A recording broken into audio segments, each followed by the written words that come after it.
Et salut! Alors dans cette vidéo, on va parler des équations différentielles du premier ordre qui sont inhomogènes. Alors je vous ai mis ici les petits bouts de méthode qui sont issus de ma fiche que vous pouvez télécharger, le lien est dans la description. Et nous on va appliquer cette méthode à travers cet exemple-là. Donc nous, notre but ici, ça va être de trouver la valeur de f de x dans ce cadre-là. Alors pour ça, la première chose à faire, ça pourrait être de vérifier si on est vraiment dans le cadre d'une équation différentielle du premier ordre inhomogène.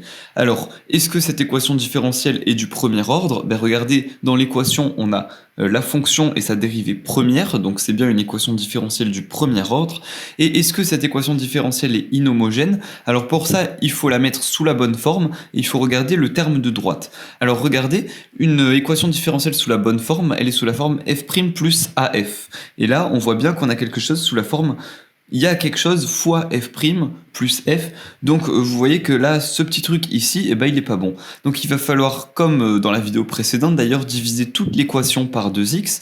Autrement dit, cette équation, c'est la même chose que si j'écrivais f' de x plus 1 sur 2x fois f de x est égal à, et là je divise aussi 10x carré par 2x, ce qui me donnerait 5x. Voilà, alors là maintenant qu'on s'est mis sous la bonne forme, est-ce que l'équation différentielle est inhomogène? Alors autrement dit, est-ce que à droite il y a un terme qui est différent de 0? Et bien là on voit bien que 5x c'est pas 0, donc notre équation différentielle elle est inhomogène. Voilà, donc du coup maintenant ce qu'on va faire, c'est tout simplement appliquer la méthode pour les équations différentielles inhomogènes.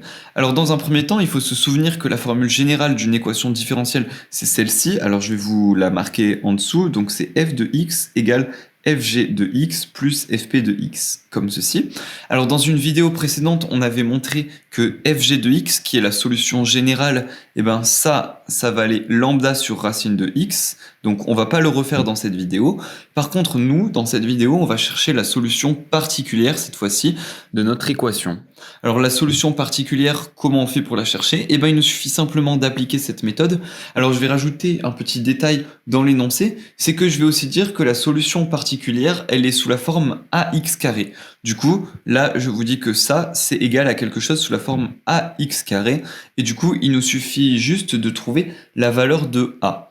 Alors pour ça, dans la méthode, il y a deux grands points. Soit on nous demande de vérifier la solution particulière, ou soit on nous demande de la trouver. Alors là, regardez, j'ai mis ax carré, donc ça veut dire que je vous ai donné en quelque sorte une valeur pour cette solution particulière, même si cette valeur n'est pas complète. Du coup, là, je vous demande de vérifier cette solution. Et si on vous avait demandé de trouver une solution particulière, ce qu'on fera dans la prochaine vidéo, vous aurez eu aucun indice par rapport à cette solution particulière. Donc nous, on va rentrer dans ce point-là, c'est-à-dire qu'on va voir comment vérifier une solution particulière. Alors, ce qu'on va faire, c'est qu'on va dire que cette solution particulière est égale à fp de x, donc c'est bien ce qu'on a fait là, et du coup, on va vérifier avec l'équation différentielle initiale.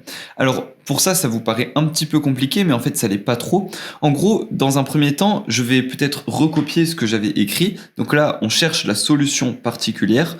Donc du coup, on avait que fp de x, c'était quoi? C'était ax carré. Et on va aussi calculer f'p de x. Et en fait, l'idée, du coup, comme c'est marqué ici, ça va être de remplacer f' par la valeur qu'on aura trouvée, f par la valeur qu'on a, et de vérifier la solution. Du coup, pour ça, j'ai besoin de calculer f'p de x. Donc, la dérivée de ax carré, c'est quoi? C'est 2ax. Du coup, dans mon équation, j'avais ça. Mon équation initiale, c'était celle-ci, ou c'était celle violette ou celle en bleu, ça change rien. Ce sont de toute façon les deux mêmes. Du coup, je vais prendre par exemple celle en bleu. Donc, je vais écrire que f'p de x plus 1 sur 2x fois fp de x est égal à 5x. Comme ceci. Et là, vous voyez en fait que j'ai recopié l'équation différentielle initiale, sauf que j'ai ajouté des petits p à la place de laisser la fonction, puisque là, on est dans la recherche de la solution particulière. Alors du coup, notre f'p, on vient de le calculer, c'est 2ax, donc je vais pouvoir écrire ici 2ax. Ensuite, là, je vais recopier 1 sur 2x, et fp de x, c'est quoi? On l'a ici, c'est ax carré. Donc là, j'écris ax carré, et ça, je sais que c'est égal à 5x. Et maintenant, ce qui me reste à faire, donc alors ça c'est une équivalence ici entre cette ligne et cette ligne, et du coup ce qui me reste à faire, je vais devoir simplifier au maximum cette équation différentielle jusqu'à trouver la valeur de a. Alors c'est ce que je vous propose qu'on fasse. Alors là j'ai 2ax, pour l'instant je vais le laisser.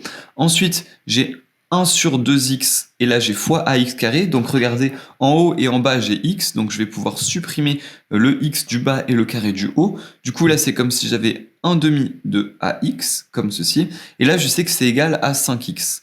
Alors si je divise toute cette équation par x, regardez j'ai x, x et x, et ben je vais pouvoir en quelque sorte cette ligne, enfin cette partie de l'équation, je vais pouvoir la factoriser par x, et j'aurai un x des deux côtés, donc je peux enlever tous les x qui sont ici. Et là, maintenant, ce qu'il me reste à faire, vu que je cherche A, eh ben, c'est que je factorise l'égalité de gauche par A. Autrement dit, là, j'ai A facteur de 2 plus 1 demi. Alors, 2 plus 1 demi, on sait que ça fait 5 demi. Autrement dit, ça fait 2,5. Hein. Et ça, je sais que c'est égal à 5. Alors, je vais peut-être écrire ça un peu mieux. Là, je sais que j'ai 5 demi de A qui est égal à 5. Alors j'ai oublié mon A. Autrement dit, si je passe le 5 demi de l'autre côté, alors je vais un petit peu en dessous, ça c'est comme si j'avais A qui est égal à 5 et je passe le 5 demi de l'autre côté, donc c'est comme si je multipliais par l'inverse, donc je multipliais par 2 sur 5, je peux enlever les 5 de part et d'autre, et du coup je trouve que A est égal à 2. Voilà, donc là vous voyez que j'ai vérifié la solution particulière, mais en même temps, eh ben, j'ai cherché la valeur de A qui vaut 2. Du coup maintenant ce qui me reste à faire, c'est de remplacer dans ma solution particulière la valeur de A par celle qu'on a trouvée. Autrement dit, je vais remplacer ce A là par 2. Donc là, j'en déduis que fp de x ici est égal à donc 2 fois x carré, comme ceci. Et maintenant, ce que je vais faire, c'est que tout simplement, je vais chercher mon f de x. Alors, f de x, on avait dit que c'est égal à lambda sur racine de x, plus 2x carré, donc plus fp de x, qu'on avait dit que c'était 2x carré.